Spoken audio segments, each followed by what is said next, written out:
ರವಿ ಸಾಹೇಬ್ರೆ, ಇದು ಯಾವುದೋ ಕಾಲದಲ್ಲಿ ಆಗಬೇಕಾಗಿತ್ತು. ನಾನು ನಿನ್ನನ್ನು ತುಂಬ ವರ್ಷದಿಂದ ನೋಡ್ತಾನೆ ಇದ್ದೀನಿ. ಡ್ರೆಸ್ ಹಾಕೊಳ್ಳೋದು ಮಾಡೋದು, ಡ್ರೆಸ್ ಹಾಕೊಳ್ಳೋದು ಮಾಡೋದು ನೀನು ಒಂಥರ ಆ ಗುರು ದತ್ತಾತ್ರೇಯನ ಒಂದು ಆಶೀರ್ವಾದವನ್ನು ಪಡೆದಿದ್ದೀವೇನೋ ಗೊತ್ತಿಲ್ಲ. ಒಂದೊಂದು ಸಾರಿ ಜಾಸ್ತಿ ಬುದ್ಧಿವಂತರಿಗೆ ತೊಂದರೆನೂ ಆಯ್ತವೆ. ಅದ್ರಲ್ಲಿ ನಾನು ಒಬ್ಬ, ನೀನು ಒಬ್ಬ, ಏನು ಮಾಡೋಕ್ಕಾಗೋದಿಲ್ಲ. ನನ್ನಷ್ಟು ತೊಂದರೆ ನಿನ್ಗೆ ಹಾಕ್ಬಿಟ್ಟಿದ್ದೀನಿ, ನೋಡ್ಬಿಟ್ಟು ಓಡೋಗ್ಬಿಡ್ತಾ ಇದ್ದೆ. ಒಂದೇ ಒಂದು ಸೋತಿರೋದು ಒದ್ದಾಡ್ತಾನೆ. ನಾನು 5 ಸೋತಿದ್ದೀನಿ ರೀ.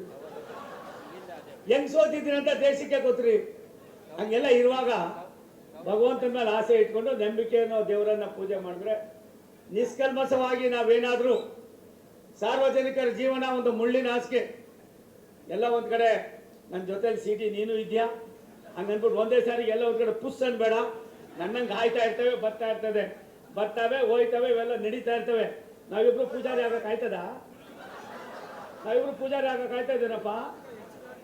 ಹಂಗಾಗಿ ಆಗೋದೇ ಇಲ್ಲ, ಏನೂ ಇಲ್ಲ. ಕ್ಯಾಬಿನೆಟ್ ಬೇರೆ ಬತ್ತಲೆ ಜನ ನೋಡಿದ್ರೆ ಮಾತ್ರ 5 ಕ್ಲಾಸು ಪೂಜಾರಿ ಅಣ್ಣ. ನಾನು ಬಂದು ನಿಂತ್ಕೊಂಡು ಇಷ್ಟೆಲ್ಲ ಮಾಡೋದಕ್ಕೆ ಯಾವ ರೀತಿ ಅನ್ನೋದಕ್ಕಿಂತ ಹೆಚ್ಚಾಗಿ ಆತನಲ್ಲಿರ್ತಕ್ಕಂಥ ನಿಷ್ಕಲ್ಮಸವಾದ ಹೃದಯ ಶ್ರೀಮಂತಿಕೆ.